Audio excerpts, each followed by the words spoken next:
You are watching Eddie Real Story YouTube channel. Please like, share, and subscribe now. Assalamualaikum warahmatullahi wabarakatuh. Alhamdulillahi rabbil alamin. Wassalatu wassalamu ala ashrafil anbiya'i wal mursalin Sayyidina Muhammadin wa ala alihi wa sahbihi ajma'in. Alhamdulillah dapat kita jumpa lagi pada malam ini, dan kali ini saya ingin membawa anda kepada satu dimensi yang berbeza. Di samping kita bercerita mengenai artis kegemaran anda, saya juga ingin membawa peringatan-peringatan yang penting. Ya, tagline kita adalah ubah diri kita dulu, sambil itu ajak orang lain berubah sama. So, apa yang paling penting sekali dalam hidup kita adalah untuk mengubah diri kita sendiri dahulu. Kerana Allah berfirman dalam Al-Quranul Karim bahawa setiap orang Islam itu hendaklah dia menjaga dirinya dan keluarganya daripada azab api neraka. Maknanya kita kena ubah diri kita dulu sebelum kita memberi peringatan kepada orang lain. Sampai bila? Takkan kita nak jadi alim ulama dulu baru kita boleh nak ingatkan orang lain? Tak, bukan macam tu maksudnya. Kalau kita lihat balik kepada sejarah Rasulullah sallallahu alaihi wasallam di peringkat awal dahulu, apabila Allah Subhanahu wa taala telah mengilhamkan kepada baginda melalui riwayat daripada Aisyah radhiyallahu anhu, sebelum Rasulullah menerima wahyu pertama, dia telah menerima wahyu pertama yang jarang diketahui orang, iaitu melalui mimpi benar. Baginda bukan bermimpi sebagaimana kita bermimpi di malam hari. Ia sama seperti mana kita melihat fajar pagi yang menyingsing. Begitulah kebenaran mimpi yang Rasulullah alami. Itu adalah wahyu pertama mengikut kata Aisyah radhiyallahu anha. Start daripada itu, baginda Rasulullah SAW telah beruzlah, ataupun kalau istilah bahasa kita, bertapa. Dia pergi ke Gua Hira di Jabal Nur untuk bertapa. Bertapa ni maksudnya mengasingkan diri, uzlah kalau bahasa Arabnya. Jadi Rasulullah SAW telah mengasingkan diri di Jabal Nur tu, di Gua Hira tu, di puncak Jabal Nur tu, ataupun Bukit Nur itu. Rasulullah SAW telah melihat siapa yang pernah ke Mekah dan pergi ke memanjat Jabal Nur ini, mungkin dia boleh dapat gambaran yang lebih jelas sebagaimana yang saya ceritakan ini. Dan saya sendiri pernah naik ke Jabal Nur dan sampai ke Gua Hira itu, dan saya ceritakan apabila kita berada di atas puncak itu, kita boleh melihat seluruh alam dengan begitu jelas sekali. Kerana dekat sana padang pasir dan bukit bukau saja. Apa yang Rasulullah SAW alami adalah dia telah melihat kebesaran, kebenaran Allah, ciptaan Allah. Waktu itu ialah waktu-waktu uzlah Rasulullah SAW, iaitu waktu ketika dia bertapa ataupun mengasingkan diri daripada orang untuk mengenali dirinya sendiri. Jadi apa yang paling penting dalam Islam, sebelum kita melangkah untuk memahami tentang ilmu Islam, hendaklah kita fikir apa yang telah kita lakukan, apa yang telah kita buat selama ini. Dan kalau kita lihat daripada uzlah Rasulullah SAW ini berlaku pada usia baginda Rasulullah SAW 37 tahun.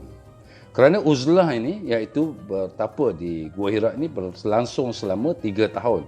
Bukan hari-hari, tapi kebanyakannya Rasulullah pergi pada bulan Ramadan.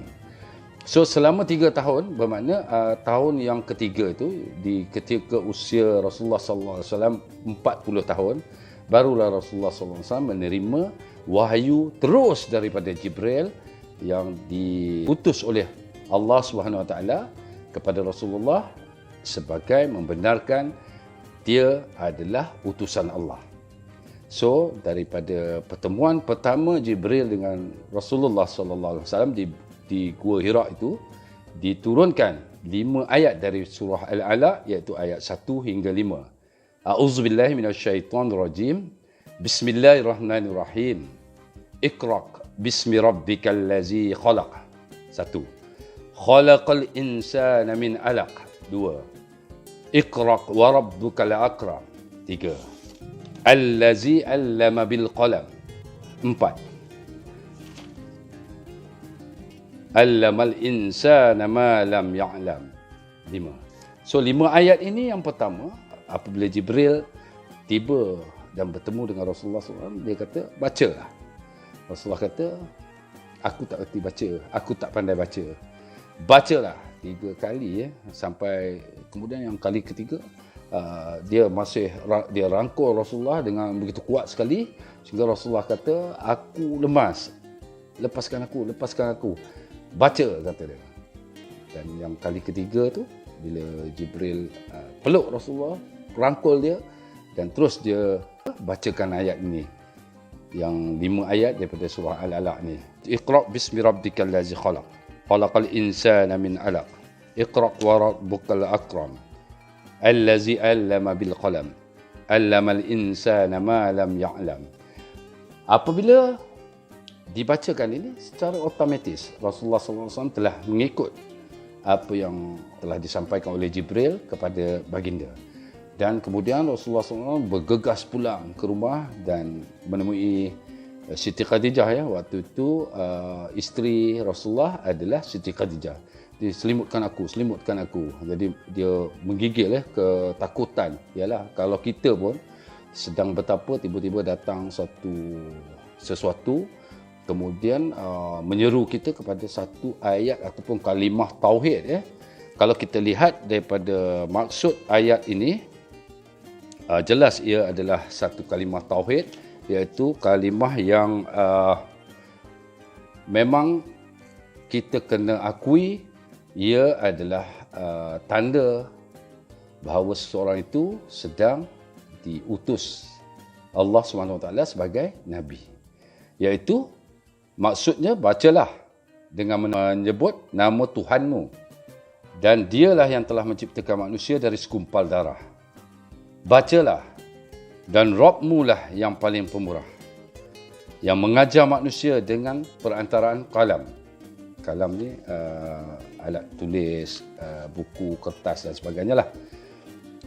Dan dia mengajarkan kepada manusia apa yang tidak diketahui olehnya. Jadi ayat ini jelas menunjukkan bahawa Allah SWT suruh manusia seperti kita, start daripada Nabi kita, baca, cari ilmu, belajar, menghafal dan sebagainya.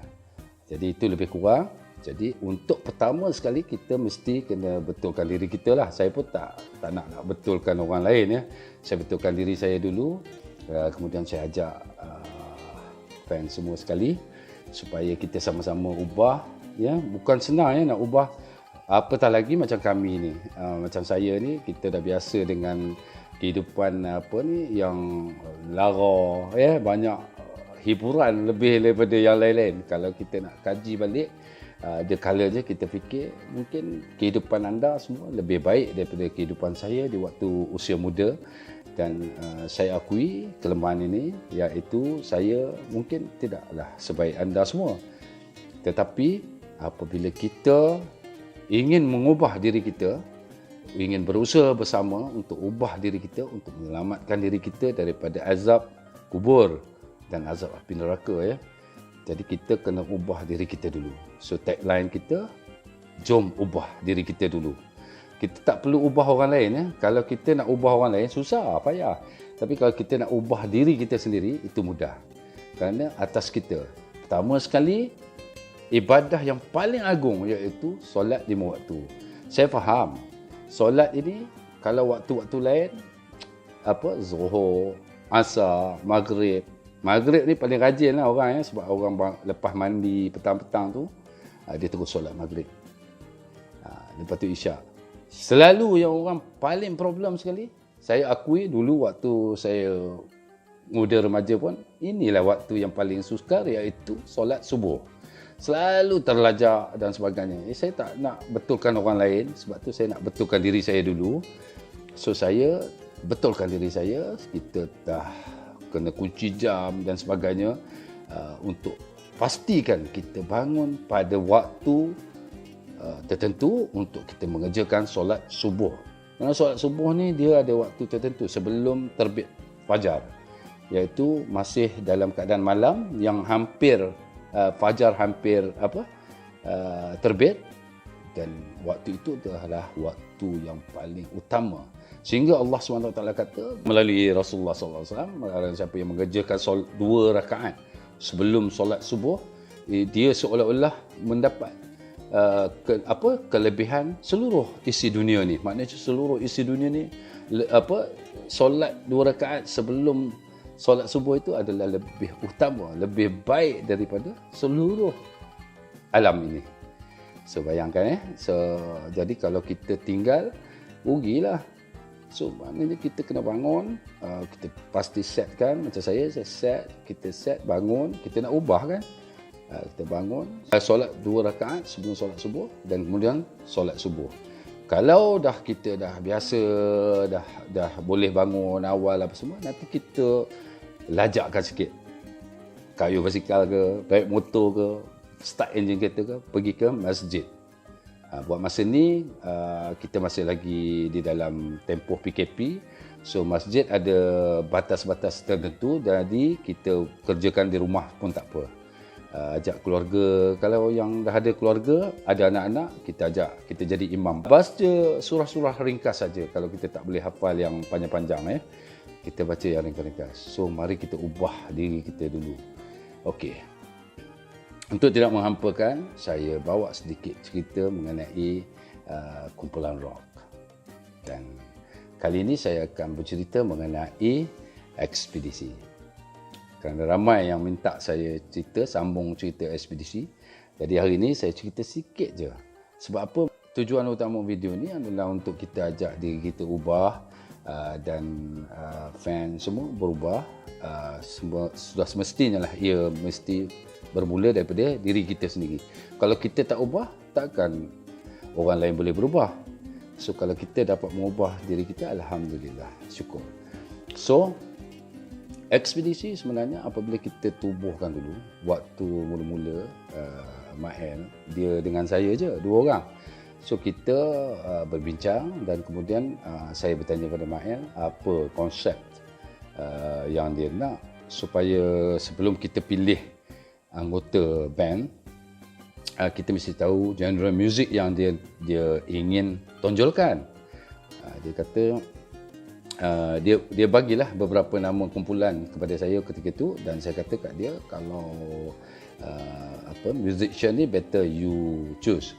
Tapi saya kata saya boleh bantu untuk dapatkan band boy tertentu, dan dia buat decision whether dia orang ni sesuai atau tidak. So maknanya melalui tapisan saya dan Mael tadi, kita dah dapat beberapa orang, dan kemudian kita buat self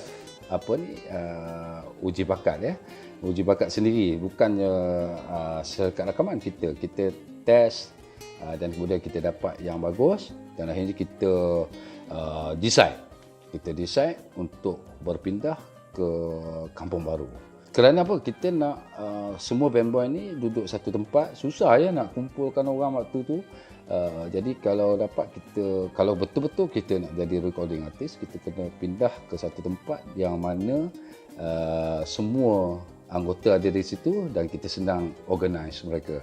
So jadi apabila kita dah dapat tempat di Kampung Baru, kita mulakan langkah.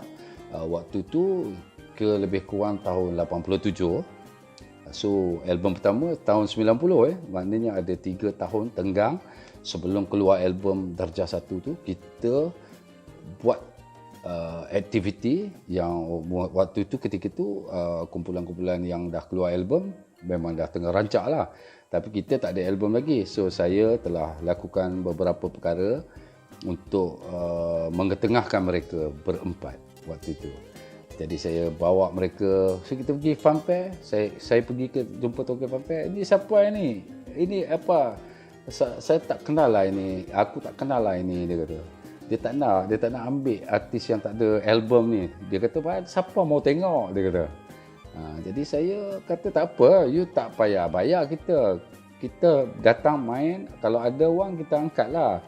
Tapi kalau tak ada, apa boleh bikin? Habis ini sound system siapa mau bayar? You tak payah risau itu semua, itu saya tanggung. So kita berjalan dalam keadaan kita tak ada fans. Kita nak pergi ke funfair, kemudian kita buat show dengan lagu masing-masing, lagu cover lah. Semua lagu-lagu band lain ya, kita cover dan kita pergi jalan selama 3 tahun. Kita buat benda ni. Dan di samping itu kita buat promosi, kita pergi ke surat khabar dan keluarkan gambar-gambar mereka. Dan akhirnya adalah fans, bukanlah ramai. Tapi bila kita dah jalin relationship dengan tokoh-tokoh funfair ni yang baik, maka kita dah dia pun ada sikit bagi muka lah kepada kita. So dia kata tak apa Eddie, saya kasihan lah sama lu. Tak apalah kalau lu mari tengok macam mana kalau tak ada orang, lu angkat sekian-sekian wang. Bukanlah banyak wang tu, tetapi kita boleh bergerak. Maksudnya ada hasil dan kita boleh bergerak. Itu yang paling utama sekali waktu itu. Sebab kalau kita ikutkan waktu kita masuk funfair, kita pertama sekali kita kena fikir, kalau tak ada orang, katalah fans yang datang tu 20 orang. Katalah tiket harga RM5. Maknanya 20 orang kali RM5 baru apa? Kiralah sendiri. 20 orang kali, kalau 10 orang RM50, RM100 je. Sedangkan kita perjalanan nak naik van, nak petrol nak isi, perut dia orang nak isi. Ini perkara yang saya alami, saya bawa ekspedisi 3 tahun sebelum mereka ada album, sebelum mereka mengecapi apa yang mereka kecapi hari ini. Kita tiap minggu, itu je lah kerja kita, rutin kita kena pergi show, pergi ni. Tak ada, kita tak dapat duit yang banyak, kita dapat sikit-sikit. Tapi kita tampung dengan kekosongan tu, kekurangan tu dengan pendapatan lain daripada usaha saya yang lain.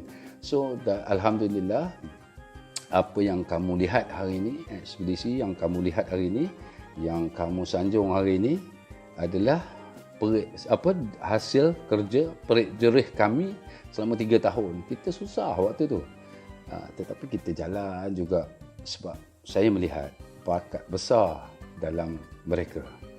So itulah ekspedisi yang kamu kenali hari ini, dan ia bukan wujud seperti band-band baru sekarang senang je.